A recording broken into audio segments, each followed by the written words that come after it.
Bow making, you could say, is the art of bending things without breaking them.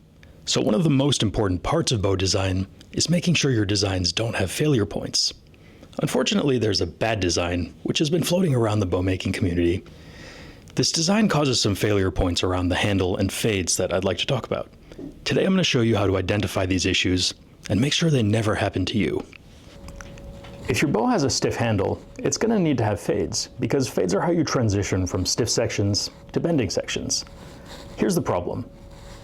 The handle is thick, but it's narrow. The limbs are the opposite. They're wide, but they're thin. And we have to transition between these two without creating a weak spot. So you'll notice from the side, the classic Buchanan fade dip shape. It looks a bit like a skateboard ramp. The bow thins out as you move into the limbs. Now, if I flip the bow around, we're going to see an opposite and complementary transition. The bow gets wider as we move into the limbs. Okay, so here's what I hope we're starting to understand. If you thin wood out, you have to widen it, or else you'll get a weak spot. If you narrow wood, you also have to make it thicker, or else you'll get a weak spot. Okay, now let's cover some examples of fades that are non-complementary. So here we have some really abrupt width fades. The thickness fades look completely normal, and they happen over a nice wide distance. But the width fades are very abrupt. So they're non-complementary, and you could get cracks right in here, because basically you've narrowed the bow, but you haven't thickened it quickly enough over that distance. Here's another example. In this case, the thickness and the width fades have been separated. So you can see that the thickness fades are over here, and the width fades are over here. So just to reiterate, here's what we want. Thickness fades, width fades, they're both happening in a complementary way over the same distance. Okay, let's look at some real-world examples. Here's the case where the thickness and the width fades have been separated. We have the thickness fades over here, the width fades are over here. And again, we've narrowed the bow without making it any thicker. This bow had a handle bending problem, so I think this was a risky case. Okay, here's an example where we narrow the handle for a cutout shelf, but we don't make it any thicker. So same thing, we're risking cracks going up into the handle. Here's the same bow from the side.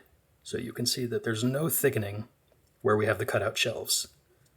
So again, we're introducing a failure point right there. Okay, one more. Here's another example of a bow where the thickness and the width fades have been separated. We have thickness fades right there, the width fades are right there. The bow gets narrower without getting thicker, so we have failure points right there. All right, before we finish up, let me really quickly talk about the difference between how modern bowyers and traditional bowyers make their handles.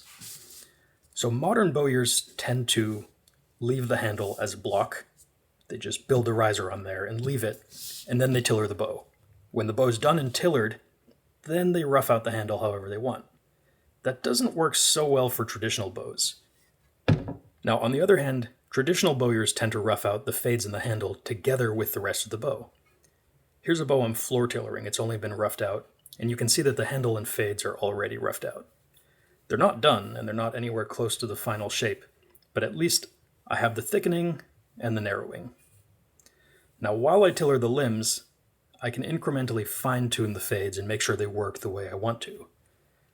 The big advantage of doing it this way is that you don't have to do any risky carving on the inner limbs of the bow once the bow's already tillered. I think there are advantages to doing the rough work during the rough out. That way, after tillering, you only have to do delicate adjustments. Anyway, that's not the most important thing, but I think it's useful to understand why modern bowyers and traditional bowyers make their handles differently. I think the topic of today's video is a really natural part of the clash between traditional and modern bow making. Modern materials have really leveled the playing field, so modern bowyers distinguish their designs with unique handles that have custom curves you don't see on other people's bows. But this doesn't translate that well to natural material bows and traditional handle designs. If you reinvent the wheel, there's a good chance you're making it worse. We don't all need unique wheel designs that have different curves than everybody else's wheels.